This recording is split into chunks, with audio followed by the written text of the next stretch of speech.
बंगाल के वोट युद्ध के बाद बात मिडिल ईस्ट के युद्ध की।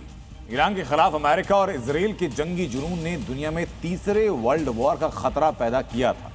इस जंग में शांति दूत बनकर कूदा पाकिस्तान अब खुद को दुनिया का मसीहा साबित करने की कोशिश में था, लेकिन अब पाकिस्तान के एक बड़बोले नेता ने सीज फायर की हर संभावना को मानो खत्म कर दिया।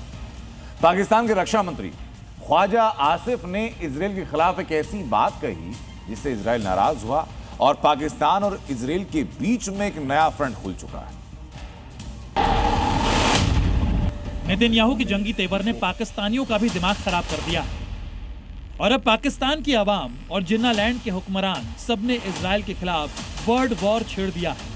सुन रहे हैं आप, जिन पाकिस्तानियों को 2 वक्त की रोटी नसीब नहीं हो रही, वो पाकिस्तानी इजराइल में घुसकर नेतन्याहू को खत्म करने की कस्में खा रहे हैं।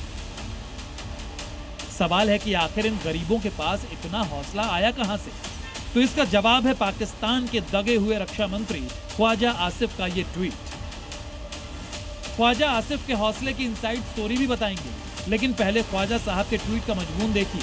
ख्वाजा आसिफ ने गुरुवार की रात 10:02 पर सोशल मीडिया पर लिख डाला, निर्दोष नागरिकों को इजराइल द्वारा मारा जा रहा है। पहले गाजा में, फिर ईरान में और अब लेबनान में रक्तपात लगातार जारी है। मैं आशा और प्रार्थना करता हूं कि जिन लोगों ने यूरोपीय यहूदियों से छुटकारा पाने के लिए फिलिस्तीनी भूमि पर इस कैंसर जैसे राज्य की स्थापना की, वो नरक में जले।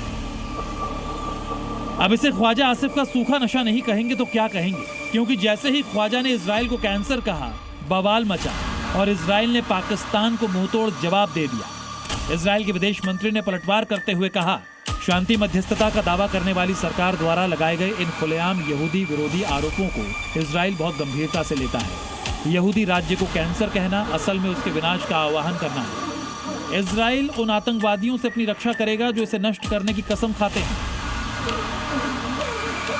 पाकिस्तान अच्छे से जानता है कि इजराइल की कसम पत्थर पर लकीर की तरह है और जैसे ही इजरायली विदेश मंत्री ने पाकिस्तान को आतंकी मुल्क कहते हुए अपना अगला टारगेट सेट किया, ख्वाजा आसिफ के होश भी ठिकाने आ गए और उन्होंने सबसे पहले अपना ट्वीट डिलीट कर दिया। लेकिन तब तक बात हाथ से निकल चुकी थी, जिसका नतीजा ये हुआ कि इजराइल के पीएम ऑफिस ने भी पाकिस्तान को जमकर लताड़ लगाया और कहा कि पाकिस्तान के रक्षा मंत्री द्वारा इजराइल के विनाश का आह्वान बेहद निंदनीय है।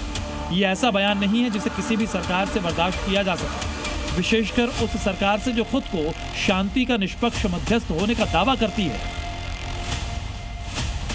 हालांकि ऐसा पहली बार नहीं है जब मुनीर की हाइब्रिड सरकार के रक्षा मंत्री ने इजराइल के खिलाफ ऐसी बयानबाजी की है। कुछ दिन पहले नेशनल असेंबली में भी ख्वाजा आसिफ इजराइल को पाकिस्तान का दुश्मन बता चुके हैं। अब ख्वाजा आसिफ की ऐसी बातों ने शहबाज और मुनीर के नोबेल प्राइज के सपने पर करारी लात मारी है, क्योंकि पीस टॉक को ठेंगा दिखाते हुए इजराइल ने लेबनान पर हमले तेज कर दिए, ईरान ने लेबनान पर हमले को साजिश बता दिया और ईरान ने इस्लामाबाद पीस टॉक को ही खारिज कर दिया। यानी कुल मिलाकर मामला अब कुछ यूं है कि पाकिस्तान ना घर का है ना घाट का। ईरान के खिलाफ अमेरिका ने पाकिस्तान को मोहरा बनाकर सीज फायर का तमाशा तो रचा था, लेकिन इस वाक युद्ध ने इजराइल और ईरान दोनों को भड़का दिया है और अब कभी भी पाकिस्तान पर इजराइल का मिसाइल उड़ता हुआ आ जाए तो दुनिया को भी हैरानी नहीं होगी। ब्यूरो रिपोर्ट, जी मीडिया।